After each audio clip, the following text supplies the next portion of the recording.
March 3rd. You're watching SmallCapSteve Live. We've got a great guest today, Lobo Tiggre from independentspeculator.com, who's probably one of the most legendary mining personalities out there. Thrilled to just have him on, pick his brain, ask lots of questions. Later on, we'll get into some of the Canadian small cap and venture news. And that's pretty much what we're going to cover. So buckle up. Let's get started. Happy to be back.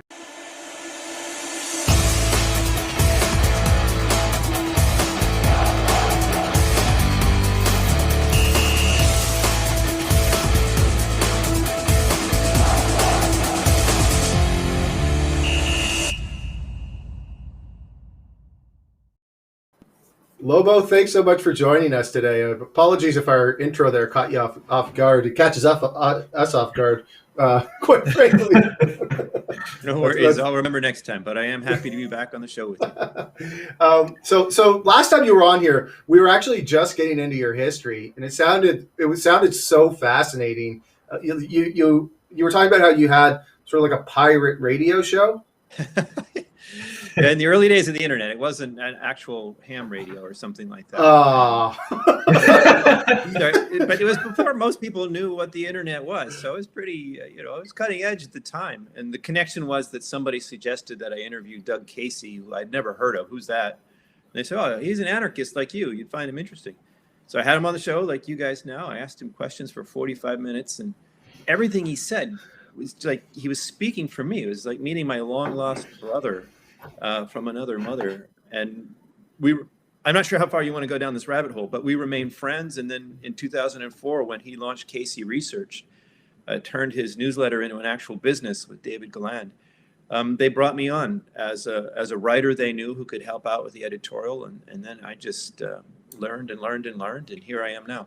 So what is it that you guys really hit it off with? Like what are the principles that drive Lobo Tiggre? Wow. If you really want to go there. Okay. So I actually meant literally what I said. I am an anarchist.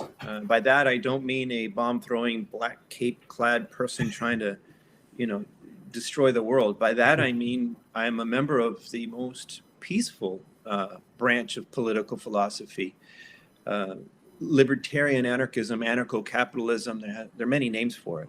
But basically, the idea is that I don't think that what we call the state, government as we know it today, is necessary to organize a peaceful and productive human society. I think it's a big con.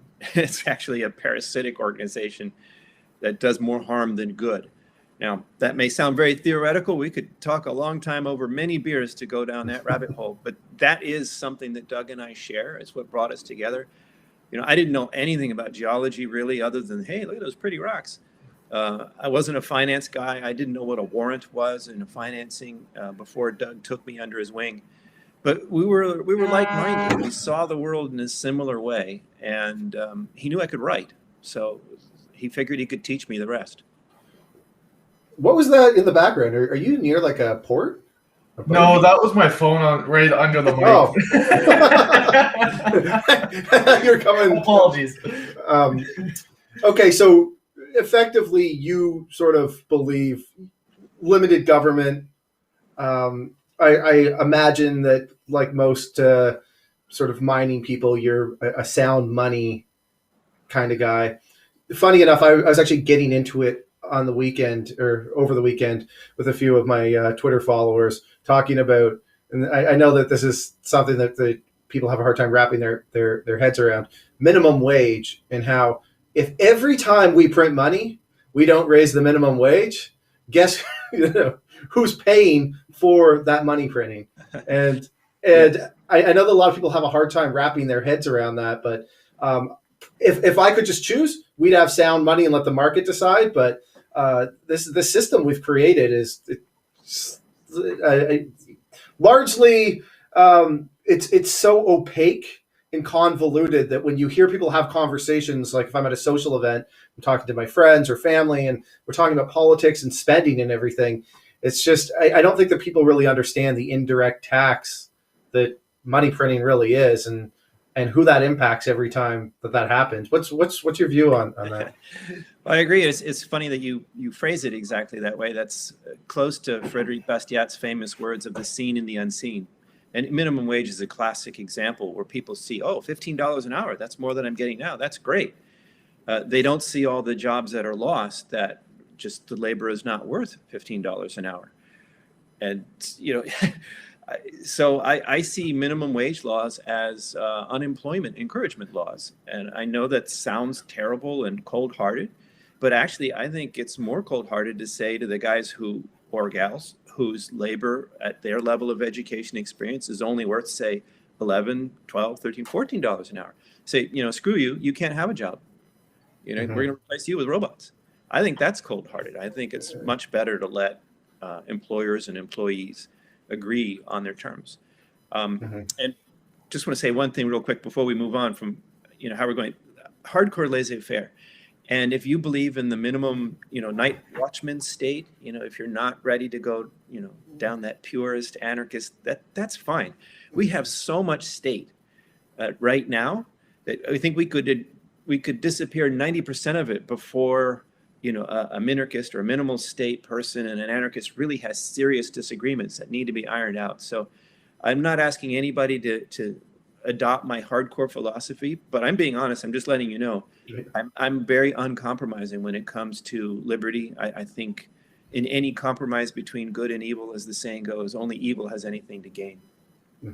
Yeah, and my whole thesis is that when you have this system where you're effectively making the Fed's balance sheet a fire hose to put out political issues, it puts us in a situation where there's a lot more room for corruption, and people taking advantage of the system because it's just so opaque. It's when you catch more fish in muddy waters. Is that the saying?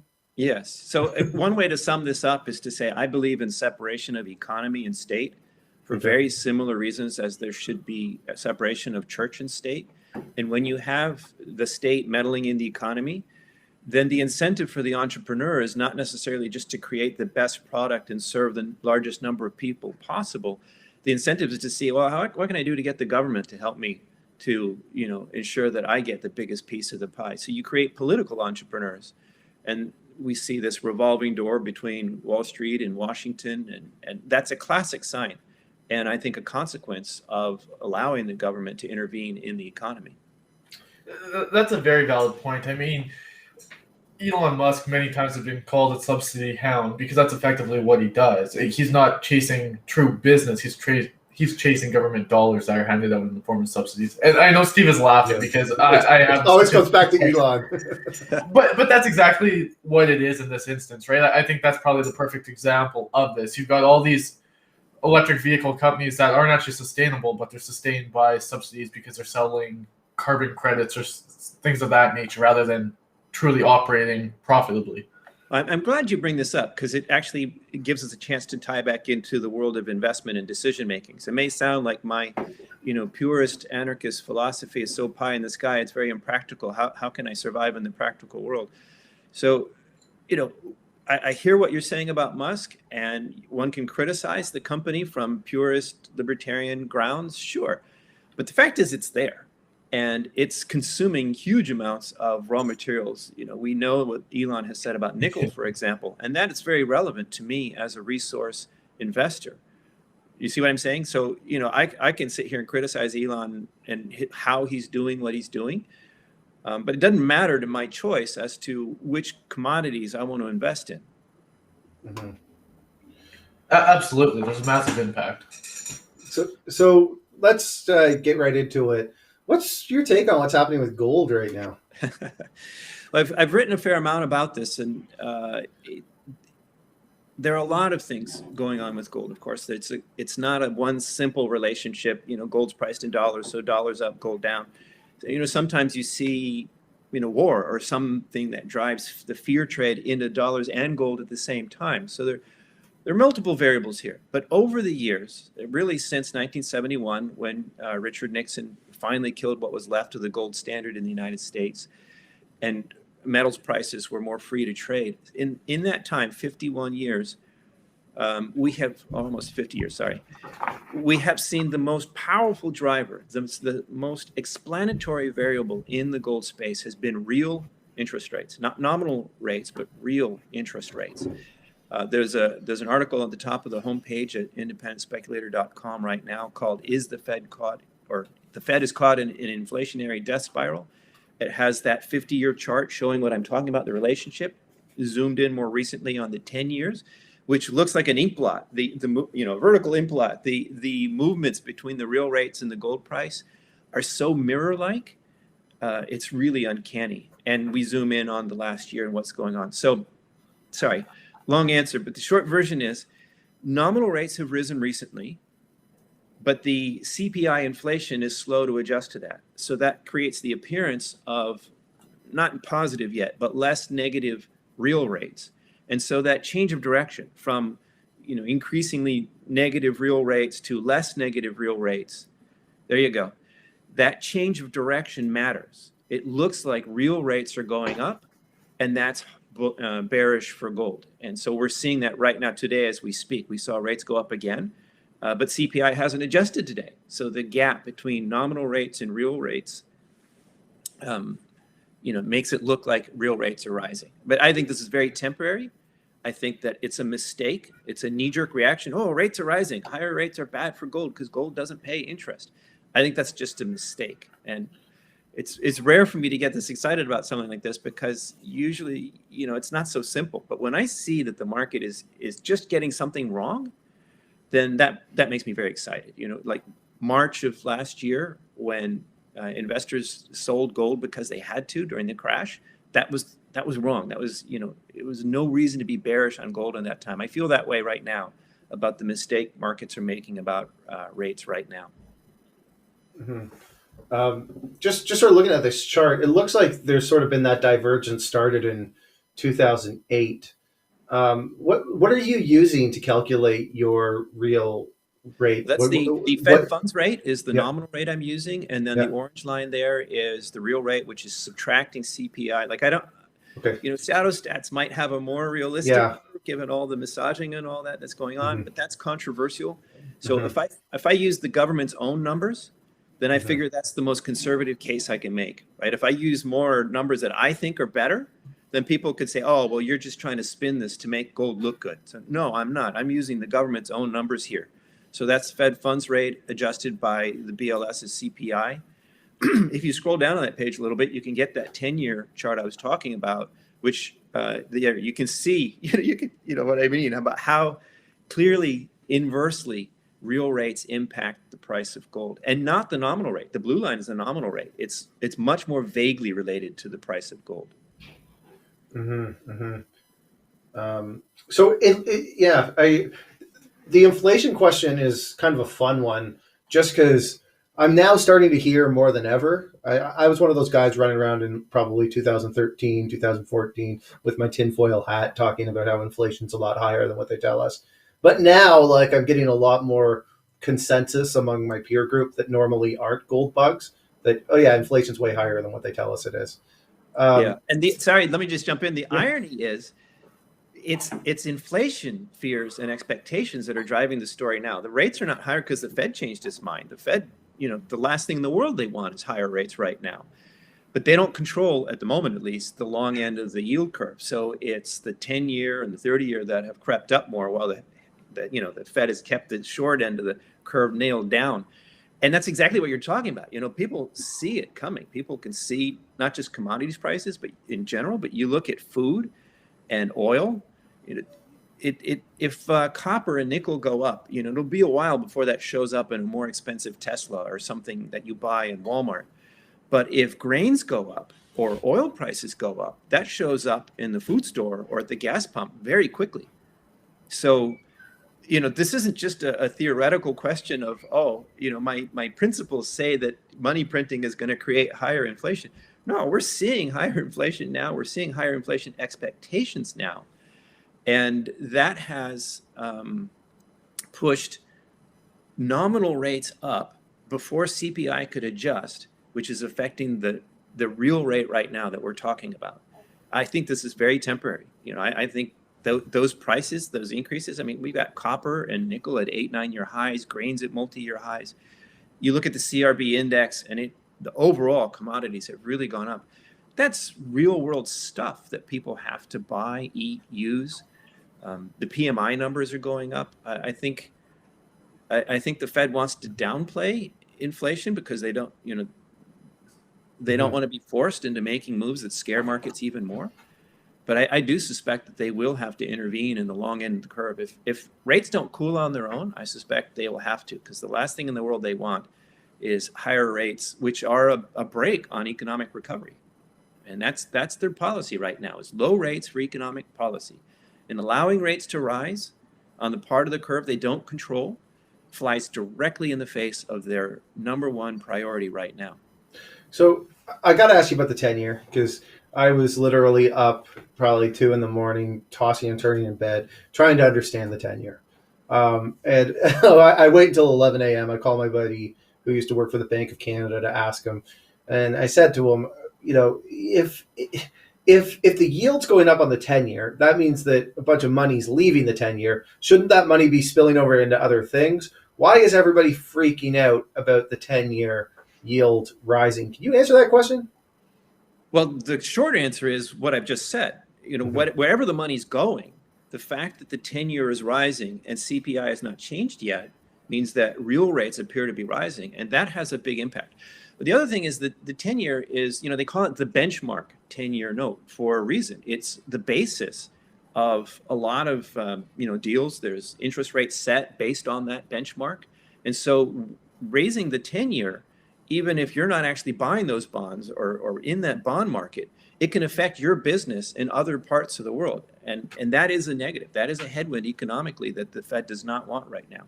And if you look at the mortgages, right? The mortgages which tie into the longer term bond rates, rising, steepening on the end of the curve there, that's negative for the housing market, which is a very important part of any economic recovery we might see or might not see. And that's something the Fed doesn't want either. Now, where the money is going, maybe it's all going to Bitcoin. Who knows? We may have a better clue after the fact, after we can do more forensic rear-looking analysis. But right now, my main point, though, is that what we're seeing is a knee-jerk reaction. Oh, these rates are going up. These are the uncontrolled rates, the ones the Fed is not intervening in yet. And it has before, by the way. We're not talking about throwing out any kind of rule book here for the Fed to intervene on the long end of the curve. So it's happening now. It's the market, it's investors, it's people who don't want these bonds right now that are dumping them and causing the yield to go up.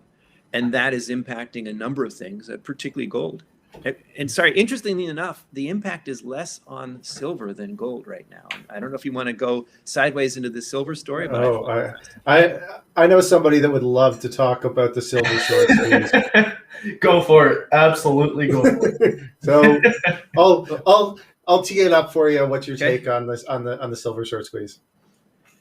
All right, so I want to say first and foremost, to all the silver short squeeze folks out there, I'm with you, brothers. I think it's fantastic. I love that it's happening.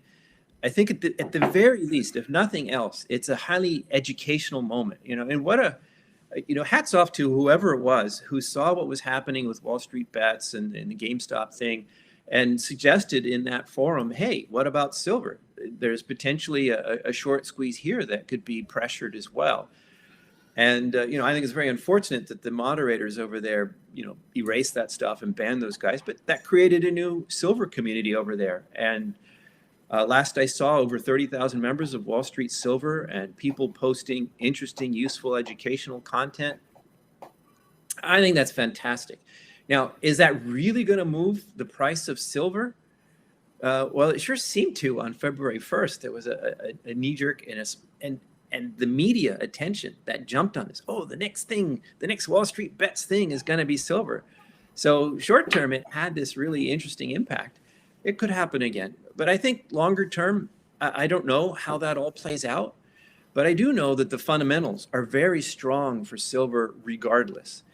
The monetary issues that we've been talking about with the Fed, the real rates, and fiscal policy. We've got trillions more coming from Washington now, and the Democrats telling Biden to just keep trillions coming, just keep them coming. Wow. 4 years of blue wave could, looks very bullish for monetary metals. So you've got that going for silver. And at the same time, you have all these new eyeballs that the silver short squeeze has brought to it. And then you've got the whole industrial aspect of silver, which is much stronger than in gold. We may even see silver track copper prices more closely than gold prices this year because of the very strong industrial component that it has. But not only that, we have sort of like turbocharger on the industrial side. It's still industrial. It's not different, but it is more than we've seen before, in that silver is essential to these Green New Deal or green recovery programs. A lot of these hundreds of billions, not just in the US, but around, I sound like Carl Sagan, hundreds of billions. But, not just in the US, but around the world, are going into, build back better kind of ideas. And silver is an essential element in that story. And I mean that both literally and figuratively. As an element, it has unique chemical, physical properties, most conductive, most reflective. It's used in those solar panels. So you could expect silver as an electronics and medical metal and other industrial uses to do well anyway. But this whole new narrative, the green recovery and so on, extremely bullish for silver on top of everything else we just said.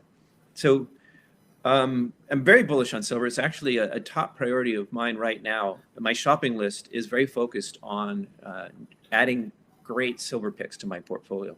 So I don't know if you ever chatted with a short seller before, but the thing I commonly hear is when you're considering a potential short, one of the things you got to think about is who am I up against?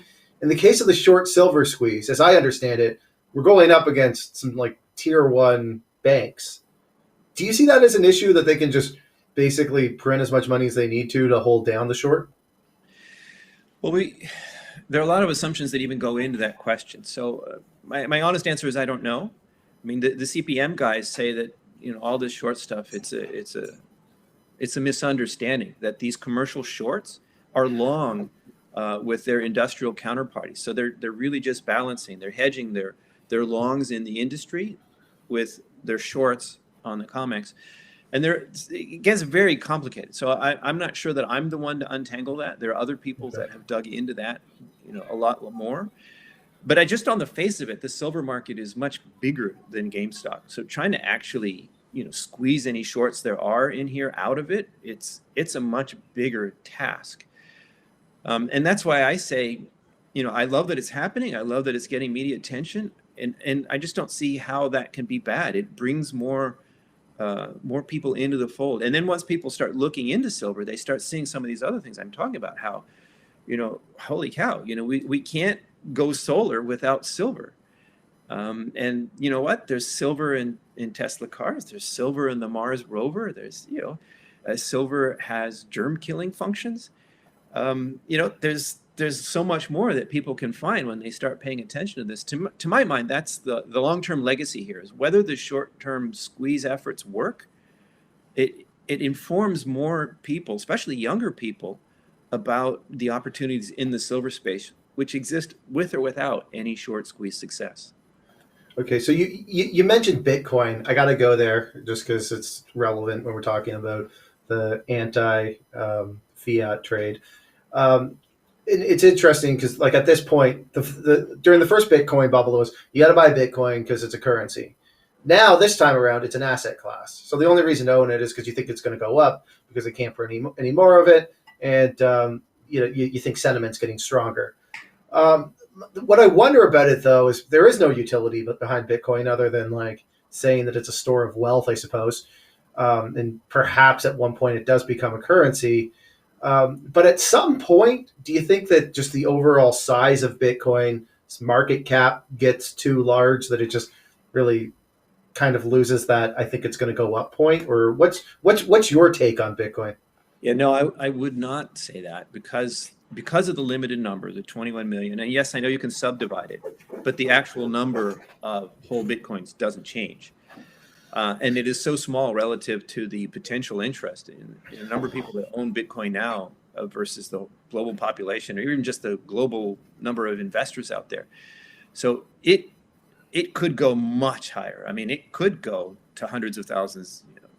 I don't know about 1 million, but it could go a lot higher if everybody decides they need to own Bitcoin. So it's not a question of what's the highest price it could go to. It's a question of will everybody decide they need to own Bitcoin? And I've seen some very eloquent cases for how in the end the fact that Bitcoin has become the big whale in this little pond is actually pro-Bitcoin. It will be the coin like the one ring of Sauron's in Mordor that will bind them all and consume them all. Bitcoin will take over everything, and it will be the money of the future. Maybe that happens. I don't know. I'm happy to let the market decide that. But I mean, couldn't we say that about like practically anything, that it's going to be it seems like it's just an idea that everybody's that's now turned into an institutional grade asset all of a sudden. Because it's an idea, you can't disprove it, right? It's this theory. We'll just have to see what happens. But here's the more practical thing. Like as a speculator right now, I'm looking at, do I want to buy Bitcoin today? Right? I'm not worried about 30 years from now, Bitcoin will consume everything and be the only form of money in the world. 30 years from now, I expect still to be able to make money in whatever money is in that day. So I don't need to buy Bitcoin now, because 30 years from now, Bitcoin will rule the world. I, as a speculator, have to ask myself, if I buy Bitcoin now at 50K, what happens in my investable time frame?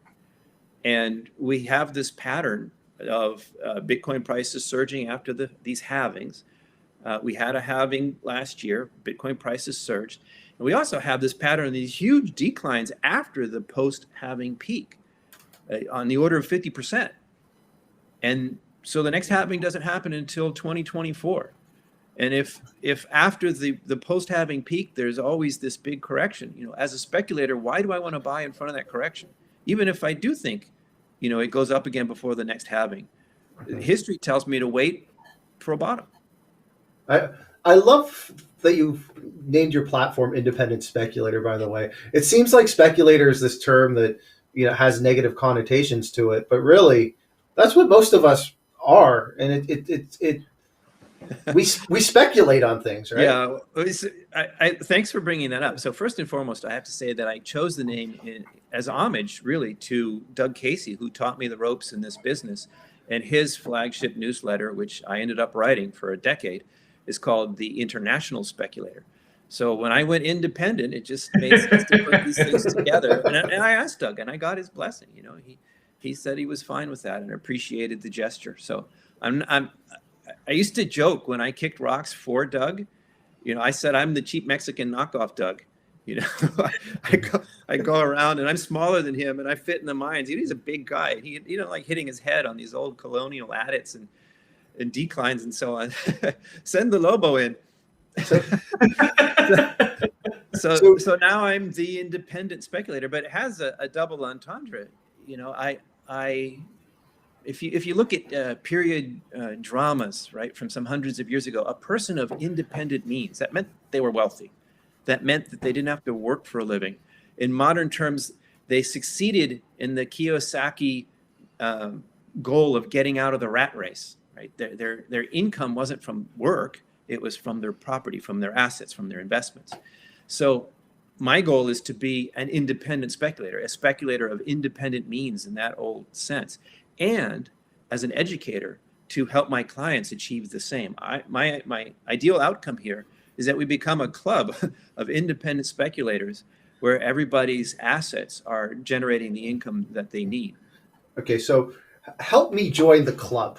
I'm I'm trying to figure out what does Lobo Tiggre consider the perfect trade, if or the perfect speculation. What are you looking for if you're looking for an asset class and you're going to say this is what's going to drive this thing to move forward over the next decade? What is it that you're looking for? I got it, and that ties into a couple of things we just said. One is, for example, Bitcoin.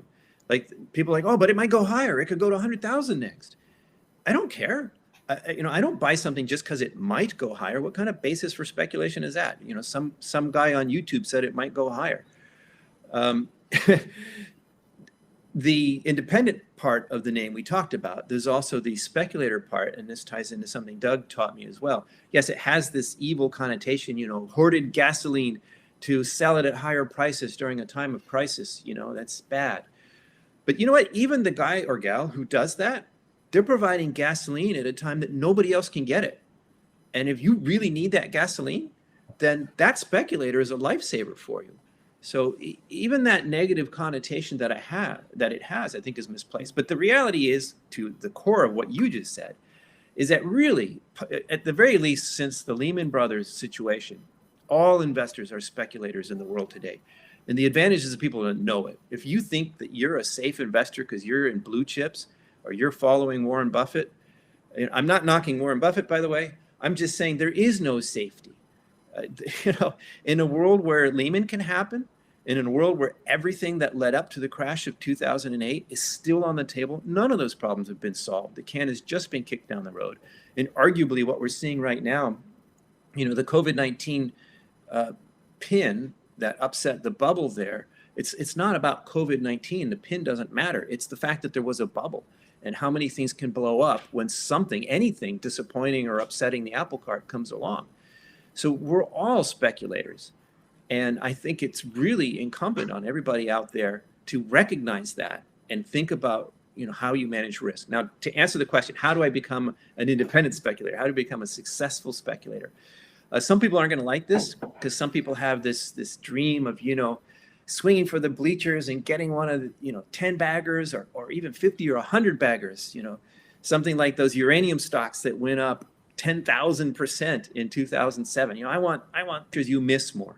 You miss a lot more. And if you try to grab 100 baggers, you can't get a 100 bagger on a $100 stock. You really are limiting yourself to penny stocks, most of which are penny stocks for a very good reason. So you're accepting an enormous amount of risk.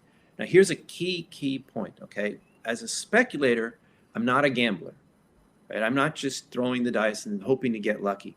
As a speculator, what differentiates a speculator from a regular investor is that an investor deploys capital with an expected return.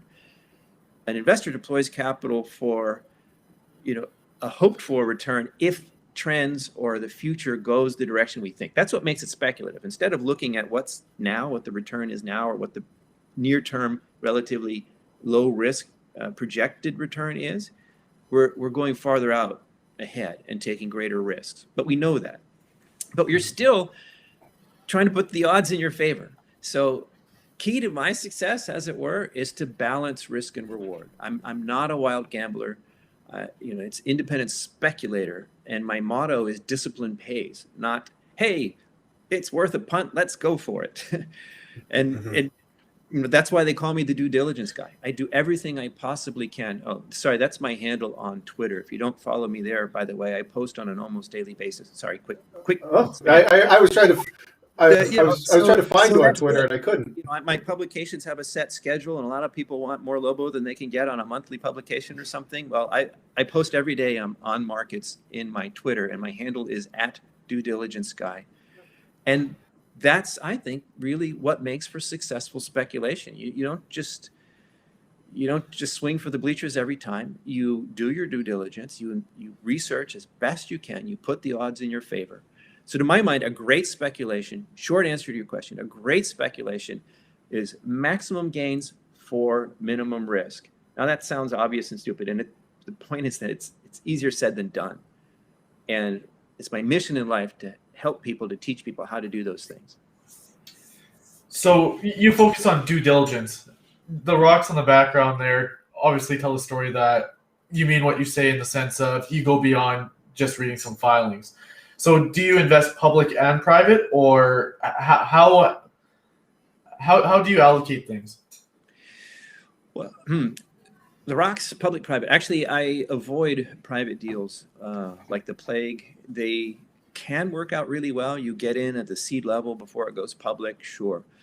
But I have an investable time frame. And as a newsletter writer, most people's attention span doesn't last beyond a year or two max. So you go into a private deal, even if it's a great one, it could be, years, 5, 10 years before you even get an answer.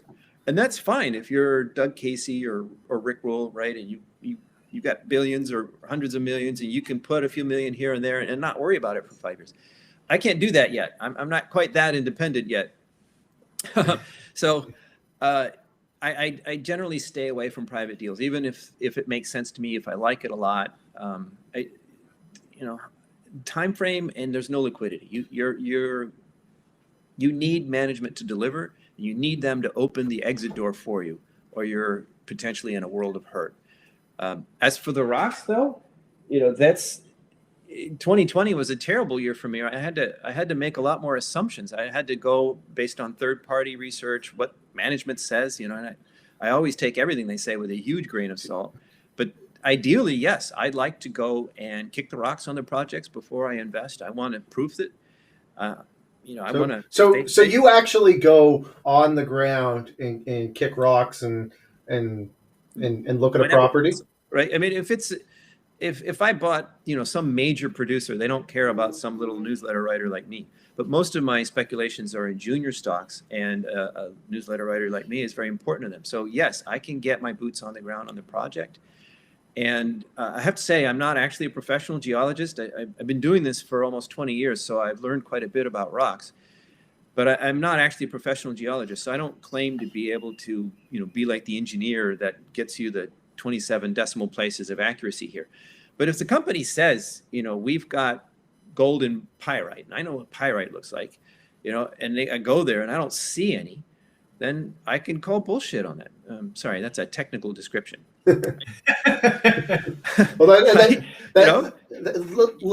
let me tell you about something that happened to Jay and I recently. We're new to mining. We make an investment in this company that's out of the Philippines. I'll even give the ticker symbol, Monterey Minerals. And we look at the deck, and they're talking about how they got these swarming veins, and the grab samples were gigantic, like in the thousands of grams per ton. I'm just kind of thinking, like, how can they not hit a big hole? Maybe it's in the Philippines. There's obviously some risk. And then they put out their 10 holes. They raised a bunch of money. We were in the first tranche. And then the second tranche took forever to close. And they only did like 10 holes. And then these effectively dusters. How do we avoid these situations from happening in the future? Well, there's so many things we can say. Let me try to be brief. One is that there is a recent article I published on surface samples. I think it's called Value is Found Beneath the Surface. So one thing is, it doesn't matter how high a grade your samples are in the surface, even if it's not a grab sample. A grab sample, by the way, that's a geologist looking and saying, oh, that looks good, I'm going to grab that. So it's not just that they may not be representative. They're guaranteed not to be representative. They're grabbing what looks interesting. So forget grab samples. But even systematic trenching and channeling over surface expressions, you could have something sticking out of the ground right in your face that's highly mineralized, looks awesome, goes for a kilometer along the surface. And it just so happens that here's the vein, and there was a fault. Instead of being a vertical fault, it's a horizontal or low angle fault. It just cut that sucker off. And you don't know, that part on the surface, it could be 100 meters above this over here. It could be a kilometer away from where the rest of that vein went. You don't know. So surface results just help you target drilling. It takes a volume of rock in 3 dimensions with measurable mineral content to have any value whatsoever. Until you have pierce points defining a volume of rock in 3 dimensions with measurable value, you have nothing. You have a theory, you have hopes, you have dreams. So I encourage people to look at that. But this ties into something else in terms of what makes for a great speculation. People are going to hate this. But basically, I'm very reluctant to get into early stage exploration. The only way I'll go into an exploration play pre-discovery is if it's a prospect generator, which, if you know what I mean by that, they have joint venture partners, optionees, earning into those projects, and those guys put the money into those high-risk exploration holes. So you can drill dozens of projects and come up with dusters and then go on to the next one if other people are paying for that work. So that is, I think, a reasonable way to get into earlier stage exploration. There's also something that I call success in progress, and that is, okay, you don't have a deposit yet, but it's after the discovery hole. You made a discovery, and now you're drilling it off, and you're consistently delivering good results. During that success in progress phase, That's something else you can search for on the website, by the way. Look, use the search tool for success in progress. You'll find a free article on that. There's a lot of money to be made there. Sure, you don't get in on that early discovery hole. Fine. But your risk is so much less when the company is delivering consistently. And you can still go from that discovery hole all the way on up to, you know, a 43101 compliant resource or a feasibility study.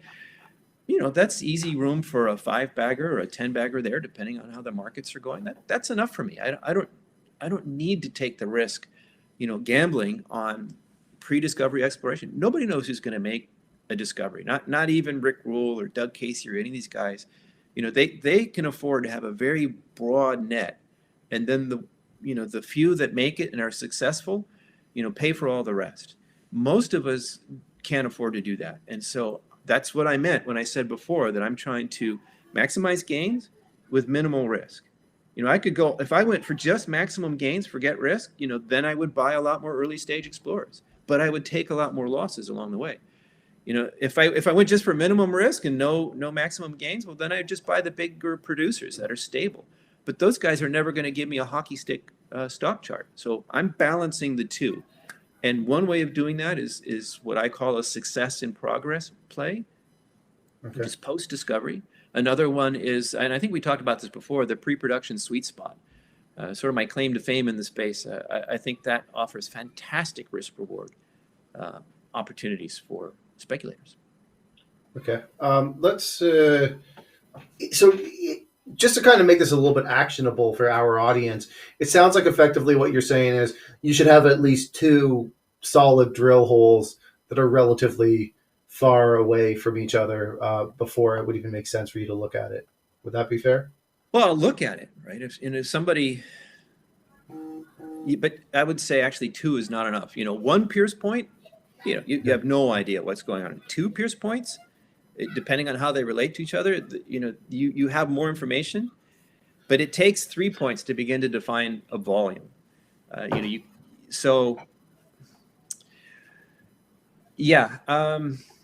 Then again, you know, sometimes you just have smoking holes. If there's something that I call the Toderick rule, Rick Rule has a broker working for him named Steve Toderick, and Steve is an actual geologist before he became a broker. And he has a rule of thumb that is something equivalent to 1.5 grams over 150 meters. 1.5 grams of gold over 150 meters doesn't show up out of nowhere. It's not inconceivable, but it's very, very difficult for that much gold to be deposited over that much distance without there being a lot more going on around it.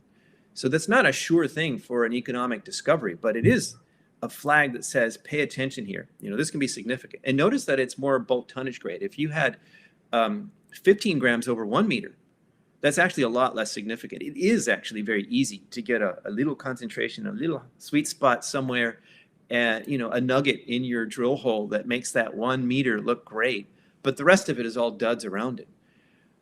So if you have signs of big mineralized systems, even in an early on 1 or 2 holes, you know, that could be a reason to take a little more risk with your speculations. But generally speaking, to achieve what I call success in progress, you can't get that from 1 press release.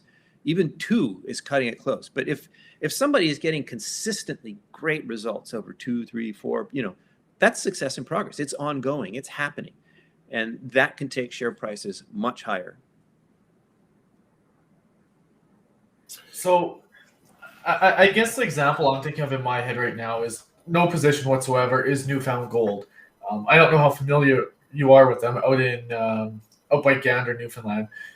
They have the Keats Zone, which they had in 2019. They had 1 drill hole go in, and that effectively took the company public.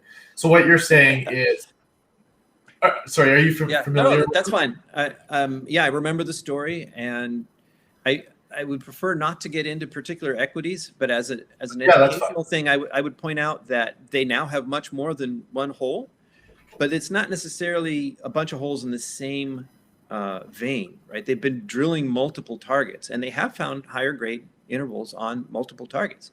So interesting success. But an example that I can give you, a more historic example, would be Virginia Gold. If you remember the original Virginia Gold, which later became Virginia Mines, which then became a Cisco, They made the Eleonore discovery in Quebec, and every press release they put out, not just a hole or a highlight, but like a string of holes or a fence of holes or fan of holes. And every single one of those would be like, 5, 10, 15 grams over 5, 10, 15 meters. Just boom, boom, boom. Every time they drilled that thing, they hit and they hit and they hit.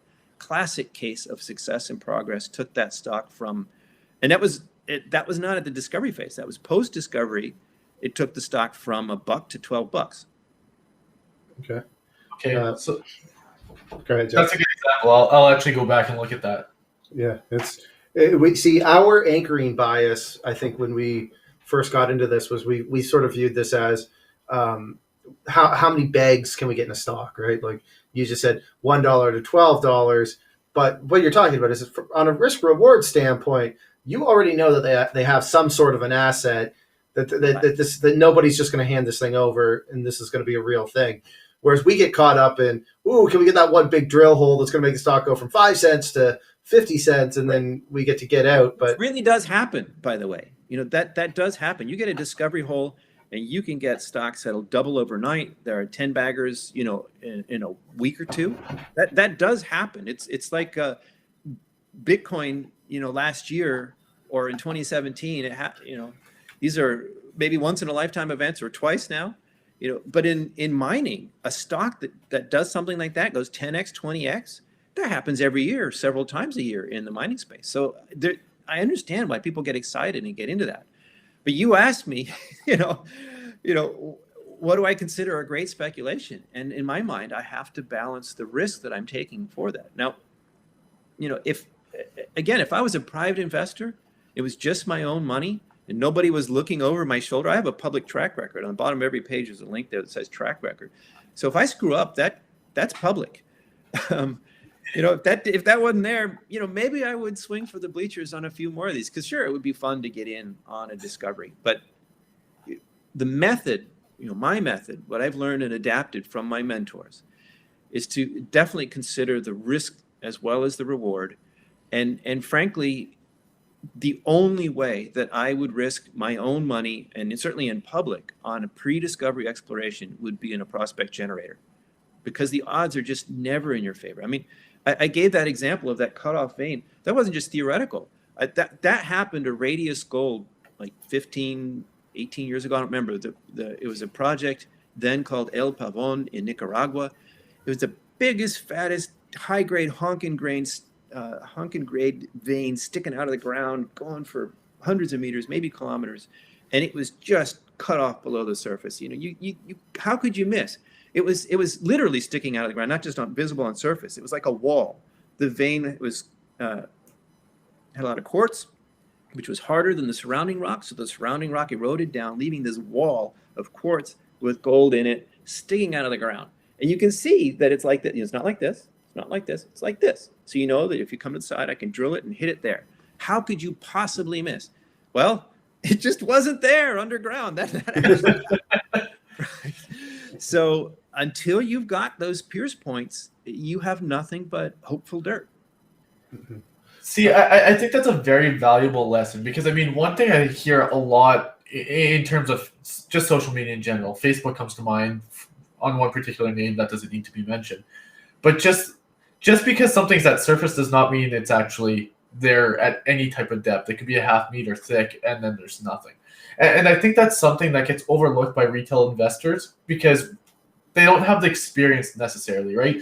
You have this long track record, and you were fortunate enough to have a great mentor, which a lot of people don't have. So we fumble our way through it a bit more, right? So I think that's a very valuable lesson that needs to be highlighted a lot more in the space. It's just what you see with your eyes on the surface is not indicative of what's below.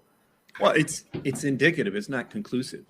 Right? Yes, it certainly tells you where to drill. Like the drilling on that vein I talked about, El Pavon. You knew the orientation of the vein. You had very excellent drill targets, but Mother Nature just seems to take perverse delight in torturing geologists. She just loves that shit. So, sorry, technical description again. So, if let me just summarize it this way. Pre-discovery, you're gambling. There's no trend there, right? You have hopeful dirt, you have hopeful targets. But until you have pierce points that start to show you something with consistency of potentially economic value, that's gambling. And if you want to gamble, that's fine. But Lobo, you know, it's like you're telling us that Santa Claus isn't real. I'm sorry, but okay. So let me tell you, the tooth fairy though does show up in terms of success and progress is difficult to define. It's kind of subjective. What constitutes consistent enough results for me to call it success and progress? I think a couple press releases of similar results, but that's not a hard line. The other thing I mentioned, the pre-production sweet spot, though, this is Santa Claus's present, okay? Because there is no question about who's building a mine. When you set out to build your first mine, by the way, it's first mine. It's going from exploration, which is literally pouring money into holes in the ground, to production, which is literally pulling value and money out of the ground. So obviously that transition from pouring money in the ground to getting money out of the ground, that deserves a re-rate in the market. That's obvious. And it's so obvious that basically people kind of ignored it. It was called the pre-production sweet spot, but it was assumed by my mentors and everybody I asked in the industry before I measured it, it was assumed that the gain would be modest. I remember I asked Doug what he thought the gain from a construction decision to first pour that first gold bar or first plate of that copper cathode, what would that be? And he thought, it's priced in. Everybody can see who's building a mine. So maybe 10, 20%. But to my knowledge, I'm the first one to actually measure this. And I have now collected a database of almost 120 examples of this.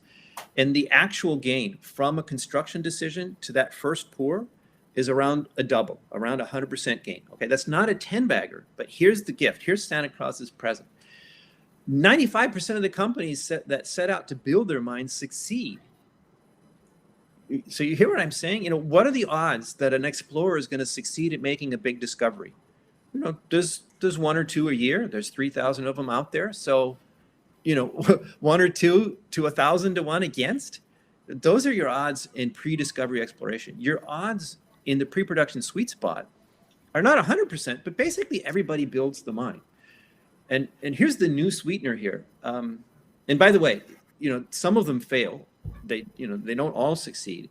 And even some of the ones that do succeed, it's a bear market or things happen. So it's not guaranteed to always make you money. But overall in the database, something like 70% of the stocks that fit this description yielded some sort of positive return for investors. Obviously much better in a bull market, but actually the average gain in the pre-production sweet spot, even in a bear market, is still like 20 to 30%. Sorry, but I just think that's amazing. I think it's amazing that as a speculator, you can find something that has reasonably high odds of success with a very well defined entry point, exit point. You've got a construction decision, you've got first pour, and okay, so it only doubles in that time. You know what? A double with excellent odds beats the heck out of a 10-bagger with thousands to 1 against odds, in my view. Mm-hmm. It's refreshing or rare for us to talk to somebody in your position. You've got clearly a huge network where you can move stocks, and it'd probably be really easy for you to find some early stage gold deal, ask for like 10% of the shell, and then burn your audience. Do these opportunities ever come by your desk where you get some of the bad actors on Bay Street reaching out to you, trying to get you to do these things? Maybe when I retire, I have a plan to write a book called Dirty Business, where I talk about some of the adventures that I've had. But the funny thing is not so much anymore. I mean, early on, in my previous employment, it was fairly frequent. And it's not because of my previous employer. It's just, I think, because it's the way the business is. IR guys or gals for companies that just ask me, how much does it cost to get covered? And then I'd say, nothing. This is even with my previous employer here. I'm not throwing Casey Research under the bus. I'm saying, Casey had standards, and people will say, well, how much does it cost to get covered? Well, that tells me that other publishers were willing to pay for an opinion or be paid for their opinion. And when I said nothing, just send me your data, and if I like it, I'll write about it. then interesting and very sort of a bimodal reaction, right? Some people are like, "Oh, that's great. Here, I'll send what's your email?" And other people are like, "Oh." Yeah. A trend that we've noticed recently is that there's certain letter writers that they actually take fees for subscription, but then they also take fees from companies, and I don't think that they always disclose that they are. Well, they're supposed to, and I've seen that. What amazes me is I've seen guys up there at the podium, and I'm not naming names, so I've seen guys at the podiums, talk about this stock, and they think it's the greatest thing since sliced bread. I've never seen grab samples this high grade in my entire career. And they say, and by the way, I was paid 500,000 shares at 2 cents for promotion, but I really believe in the bottom of my heart that this stock is going to make people millionaires, right?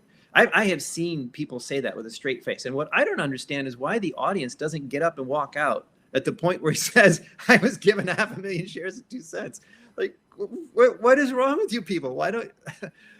But that's yeah. my motto, but maybe I seriously thought about naming my service the skeptical speculator. That's great. Well, Lobo, you've been really generous with your time here, and this was truly educational for both Jay and I, and really thought-provoking in terms of how we decide to navigate what mining deals we put our own cash into moving forward, where maybe we ought to be thinking a little bit later stage than what we do. So we really appreciate you taking the time to come on here and sort of share your thoughts and educate our audience. Well, thank you. Let me just say one more thing, if you don't mind, before we go. It sounds like I might be saying, well, just settle for merely doubling your money. Well, in the first place, if you can double your money consistently, that's not settling. That's fantastic. Second place, in the PPSS, this is something I'm working on, research in progress. It turns out that the top 5 performers in that data set are on the order of a discovery. The average gain of the top 5 is 700%. Not a 10-bagger quite, but in that order. And trying to predict, trying to figure out which ones have that potential is a top research priority of mine. So to be continued. Okay. Well, you know what? I got one last question I'm going to ask you, just because you sort of brought it up, the whole 2 cents at 500,000 shares. And our model is largely that we, sorry, 1 second. Someone's calling me, and for some reason, can you guys hear me?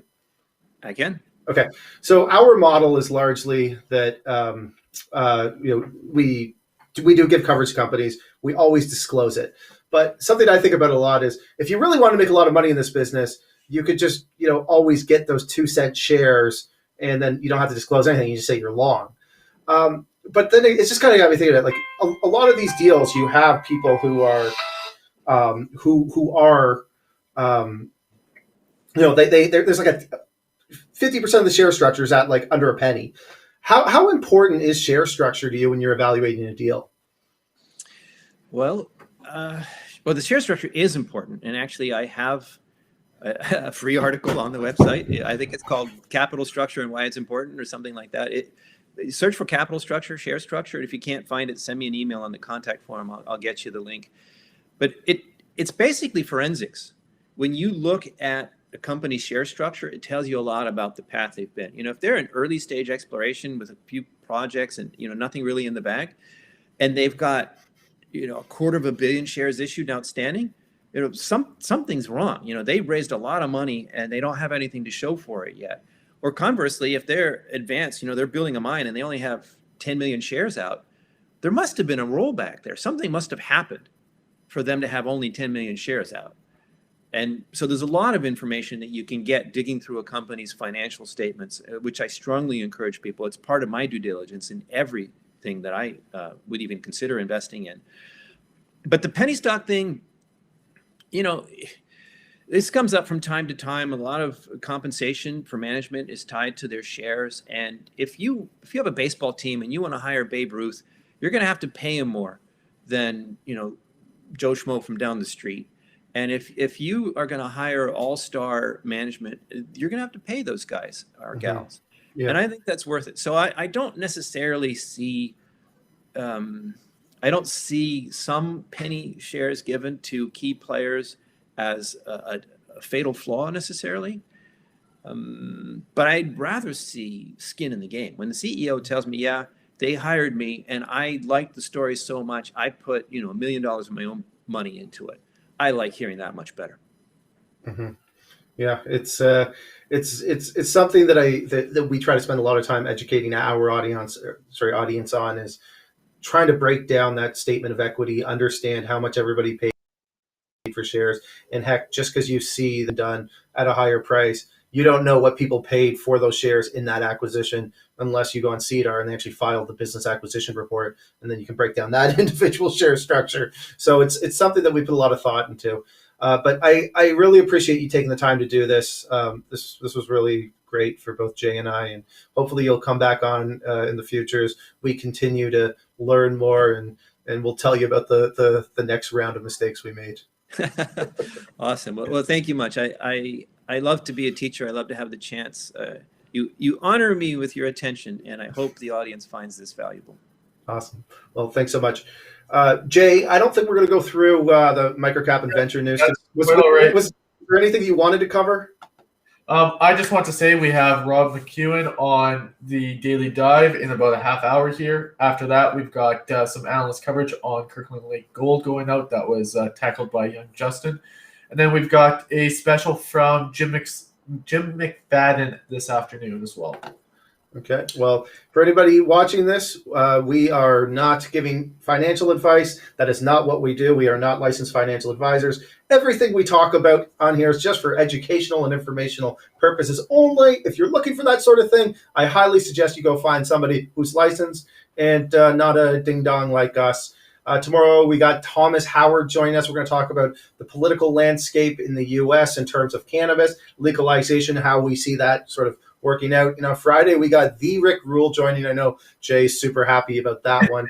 We're going to get to tell him about our big mistakes we made investing in mining and have him tell us why we're ding-dongs.